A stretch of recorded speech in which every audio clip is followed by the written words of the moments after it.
السلام علیکم سامعین، میں ہوں آپ کی نریٹر آفرین اور میں آپ کے لیے پڑھنے والی ہوں آپ کا پسندیدہ ناول رفاقتی کیسی، قسط نمبر 4۔ رفاقتی کیسی، تحریر رضیہ بٹ۔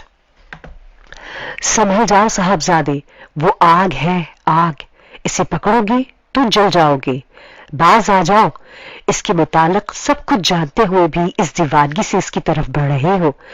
دوستی کے لبادے میں اپنے جذبات چھپا کر اپنے آپ کو دھوکہ نہیں دو۔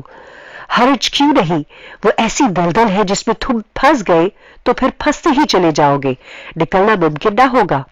اس خوش فہمی میں مبتلا نہ ہو، تم بحث وقت گزاری کے لیے اس کے پاس نہیں جاتے۔ سب کو دھوکہ دے سکتے ہو، اپنے آپ کو نہیں۔ اس سے ملنے کا خیال ذہن سے نکال دو۔ تم آصفہ کی خاموش چاہت کا اقرار کر چکے ہو، یہ آصفہ سے زیادتی ہے۔ ایک انچھوئی معصوم لڑکی سے زیادتی دل کی دنیا کا سب سے بڑا جرم ہے۔ اور پھر آصفہ ہی نہیں، تمہاری امی بھی کراچی جا رہی ہے۔ سارا امی کی پہلی اور آخری تمنا ہے، تم اچھی طرح جانتے ہو۔ ضیا شہلا کے پاس جانے کی تیاری کر رہا تھا، ذہن میں خیالات ڈگمگ ہو رہے تھے، اپنی چاروں طرف طنز کی تیروں کی بوچھاڑ محسوس ہو رہی تھی، دل کی آواز دماغی استدلال کو سختی سے ٹھکرا رہی تھی، اس کے شوق جنون میں تیزی آ رہی تھی۔ آصفہ کی تصویر خاموش استدا تھی، لیکن وہ اس طرف دیکھ ہی نہیں رہا تھا۔ وہ سوچ رہا تھا جو لمحہ گرفت میں ہے وہی سب کچھ ہے، گرفت سے نکلا ہوا لمحہ بچھڑ جاتا ہے، اسے پھر سے پکڑا نہیں جا سکتا۔ کوئی خوشی اس سے چھپائی نہیں جا سکتی، کوئی غم اسے لوٹایا نہیں جا سکتا۔ وہ گرفت میں آئے ہوئے لمحے سے استفادہ حاصل کرنا چاہتا تھا۔ خاتون اچھی تھی یا بری، مقناطیس کا سمندر تھی، وہ خود بخود اس کی جانب کھینچ رہا تھا۔ تو اسی میں کیا برائی ہے، اس نے جھلا کر کہا، لیکن اس آواز کے ساتھ ہی اس کے اندر کے سناٹوں میں طنز بھرے قہقہے کی صدا گونج گئی۔ جھلا کر اس نے چیزیں الٹ پلٹ کر دی، تکیا کہیں پھینکا، کمبل کہیں، اتارے ہوئے کپڑے میں بھی گول کر کے کرسی پر پھینک دیے، کرسی کو ٹھوکر مار دی، میز پرے دھکیلا اور آصفہ کی تصویر الٹ دی۔ وہ ذہنی طور پر منتشر ہو رہا تھا۔ دوسروں سے تو اپنے آپ کو چھپانا بڑا آسان ہوتا ہے۔ وہ کتنی ہی دیر کرسی کی پشت پر سر رکھے شش و پنج کے عالم میں رہا، اندر ہی اندر جنگ کی سی کیفیت تھی۔ کبھی آصفہ سامنے آ رہی تھی، کبھی امی سارا کا ہاتھ اس کے ہاتھ میں کی طرف بڑھا رہی تھی، لیکن ان سب سے الگ تھلگ وہ خاتون تھی جس کی مسکراہٹیں لو دے رہی تھی، جس کی آنکھوں میں بلا کی چمک تھی۔ وہ ایک کھلی دعوت تھی، ایک پیغام تھی، ایک تحریک تھی۔ اس نے سر اٹھایا اور خاتون کے پاس جانے کا فیصلہ کر لیا۔ آئینہ کے سامنے کھڑے ہو کر اس نے اپنے سراپے کا جائزہ لیا۔ آج شاید پہلی بار اسے اپنی مردانہ وجاہت کا احساس ہوا۔ وہ چند لمحے اپنے پیکر کو دیکھتا رہا اور پھر ذہن سے ہر خیال جھٹک کر کمرے سے باہر نکل گیا۔ اس کے تیز قدم تیزی سے اٹھ رہے تھے، خاتون سے ملنے کی خوشی اس کے خون کی گردش کو تیز کر رہی تھی۔ اسے اس اعتراف میں اب کوئی باک نہیں تھا کہ خاتون کی شخصیت کا جادو اس پر پوری طرح اثر کر چکا ہے اور وہ اسے پسند کرنے لگا ہے۔ اس جادو سے اس پر مدہوشی طاری ہو رہی تھی اور یہ مدہوشی کسی طور اسے بری نہیں لگ رہی تھی۔ ہم نے اپنے تڑخے ہوئے وجودوں کو خشن خوابوں میں چھپا رکھا ہوتا ہے، عارضی سہاروں سے سنبھالا دیا ہوتا ہے، بات کرتے ہوئے ڈرتے ہیں کہ کہیں خوشنما خول ان دھچکوں سے ٹوٹ کر گر نہ پڑے اور ہمارے تڑخے ہوئے وجودوں کی اصلیت واضح نہ ہو جائے۔ لیکن جب ہم بے باک ہو جائیں، ڈگر بن جائیں، سچائی کو گلے لگا لیں، حقیقت سے آنکھیں ملا لیں، تو پھر کوئی خوف ہم پر مسلط نہیں ہوتا۔ تڑخے ہوئے وجودوں ہی سے محبت کرنے لگتے ہیں، انہیں ہی عظیم سمجھنے لگتے ہیں۔ یہی حال کچھ ضیا کا تھا۔ وہ ڈر کی کیفیت سے گزر چکا تھا، خوف کی آگ پھاند چکا تھا، گھبراہٹ کے محاربوں تلے سے گزر چکا تھا۔ لمحوں میں جیسے صدیوں کے فاصلے کوئی بھاگتا چلا جائے۔ اس کے قدم پورے اطمینان، اعتماد اور مسرت سے بھرے پڑے تھے۔ وہ بربلا کہہ دینے کو تھا کہ کوئی چیز اچھی نہیں ہوتی، کوئی چیز بری نہیں ہوتی، اچھائی اور برائی کی جمع تفریق ہم خود کرتے ہیں، اپنے خیالات، اپنے حالات اور ماحول کی قدروں کی روشنی میں کرتے ہیں۔ وہ بچہ نہیں، سمجھدار ذہن، معاملہ فہم انسان ہے۔ اس کی سوچ، اس کی فکری صلاحیتوں اس کی رہنمائی کر سکتی ہے۔ رات والے کمرے کے دروازے پر ہوٹل کا ملازم کھڑا۔ ضیاء صاحب؟ اس نے ضیاء کے کچھ کہنے سے پہلے ہی پوچھا۔ ہاں بیگم صاحبہ آپ کی منتظر ہے۔ اچھا۔ وہ وہاں سے ہٹ گیا اور ضیاء دھیرے دھیرے آگے بڑھا۔ کمرہ روشنیوں کے جذبات انگیز غبار سے پر تھا، پھولوں کی ہلکی ہلکی مہک فضا میں رچی بسی تھی۔ کمرے کی شمالی دیوار کے ساتھ بیٹھ تھا جس پر وہ سینے تک گلابی کمبل ڈالے نیم دراز تھی۔ نرم نرم تکیوں میں اس کا آدھا وجود دھسا ہوا تھا۔ پنک رنگ کی بغیر آستین کی میکسی میں اس کے سنہری شانوں اور خوبصورت سینے کی نامکمل سی سطر پوشی ہو رہی تھی۔ پنک تاروں سے جھلملاتا لباس صرف دیدہ زیب ہی نہیں تھا، نہیں جذبات انگیز بھی تھا۔ سائڈ ٹیبل پر سگریٹ اور ایشٹرے رکھی تھی، یوں لگتا تھا جیسے اس نے بے شمار سگریٹ پھونکے ڈالی ہے۔ ایشٹرے ننھے ننھے بچے ہوئے سگریٹوں سے بھری ہوئی تھی اور راکھ اڑ اڑ کر ٹیبل کی شفاف سطح کو گدلائے ہوئے تھی۔ سامنے صوفے کے آگے پڑی میز پر موسمی پھل، کچھ ڈرائی فروٹ اور سویٹس رکھے تھے۔ ضیاء نے دروازے کے قریب رک کر کمرے پر نگاہ ڈالی، پھر اس کی نظریں بیڈ پر پڑی۔ آ جاؤ، وہ بیڈ میں قدرے اونچے ہوتے ہوئے تکیے سے ٹیک لگا کر مسکراتے ہوئے خاموش آمدیدی انداز میں بولی۔ کمبل ہٹ گیا تھا اور اس کے سینے پر لباس کی جلبلاہٹ کچھ زیادہ ہی چوکا چوند پیدا کرنے لگی تھی۔ بیڈ کے قریب رکھی کرسی کی طرف اشارہ کرتے ہوئے وہ بولی، بیٹھو۔ ضیاء کے اندر ہی اندر جنگ کی سی کیفیت پھر سے بیدار ہو گئی۔ اسے یوں لگا جیسے غلط جگہ پر آ گیا ہے۔ وہ تو بے داغ کردار رکھتا تھا، ایسا بے باک تجربہ اس نے کب کہیں کیا تھا؟ معصوم لڑکیوں سے کبھی کبھی دل لگی کی باتیں کر لی، کسی دوشیزہ کو کانوں تک سرخ ہوئے دیکھ لیا، یا حیا سے پلکیں اٹھاتے گراتے دیکھ کر دل تھام لیا، شوخی میں آیا تو کسی کا ہاتھ تھام لیا، یا دو کھڑی دوشیزاؤں کا ہوائی بوسہ لے لیا۔ یہاں تو معاملہ بہت آگے نکل چکا تھا۔ اس قماش کی عورت سے دوستی کر کے اس نے اچھا تو نہیں کیا تھا۔ اگر اسے آصفہ یہاں دیکھ لے یا امی ہی کو پتہ چل جائے تو کچھ نہیں ہوگا۔ اس نے ایک بار پھر ظاہری خول کو توڑ دیا اور اپنی خواہش، شوق اور امنگ کے ہاتھوں بکا ہوا انسان بن گیا۔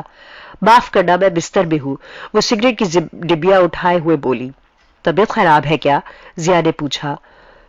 بس کچھ یوں ہی سمجھ لو، رات پوری طرح نیند نہیں آئی، وہ نشیلی خمار آلودہ آنکھوں کو اٹھا کر بولی۔ کیوں؟ کیا ہوا؟ ضیاء مسکرایا۔ یوں ہی بے قراری سی رہی رات بھر۔ اس نے سگریٹ ضیاء کو پیش کیا۔ شکریہ، ضیاء سگریٹ لے کر بولا۔ شہلا نے بھی سگریٹ نکالا۔ ضیاء نے اس کے ہاتھ سے سگریٹ لے لیا۔ کیوں؟ وہ حیران ہوئی۔ بہت پی چکی ہے، ضیاء نے سائڈ ٹیبل کی طرف اشارہ کیا۔ اوہ، اس نے جلے آدھ کھلے بے شمار سگریٹ دیکھے۔ بسیار نوشی اچھی نہیں ہوتی، ضیاء مسکرایا۔ کوئی فرق نہیں پڑتا، وہ گہرا سانس لے کر بولی۔ لاؤ میرا سگریٹ۔ ضیاء نے سگریٹ میز پر رکھ دیا۔ چلیے، میں بھی نہیں پیتا۔ میرا ساتھ دینے کو؟ اس نے نظروں کا سارا فصول اٹھاتے ہوئے پوچھا۔ بالکل، ضیاء نے قدرے تن کر کہا اور سگریٹ میز پر ڈال دیا۔ تمہارے اس فعل سے مجھے قطعاً خوشی نہیں ہوئی۔ وہ سر کے نیچے دونوں ہاتھ رکھ کر چھت کو دیکھنے لگی۔ ہونا تو ضرور چاہیے، ضیاء مسکرا کر بولا۔ خاتون نے گردن قدرے موڑی اور نیم باز آنکھوں سے ضیاء کو دیکھنے لگی۔ آپ خود پینے والی ہیں، آپ کو پتہ ہے کہ ہاتھ میں آیا سگریٹ واپس رکھ دینا کتنی بڑی بات ہے، ضیاء نے مزاحیہ انداز میں کہا۔ بہت بڑی قربانی، آپ لازمی طور پر خوش ہوگی۔ خوشی اس لیے نہیں ہوئی کہ میں جانتی ہوں یہ قربانی وقتی ہے، عارضی اور برائے نام، وہ جلدی سے بولی۔ آپ کیوں کہہ کر کہہ سکتی ہیں؟ ضیاء پہلو بدل کر بولا۔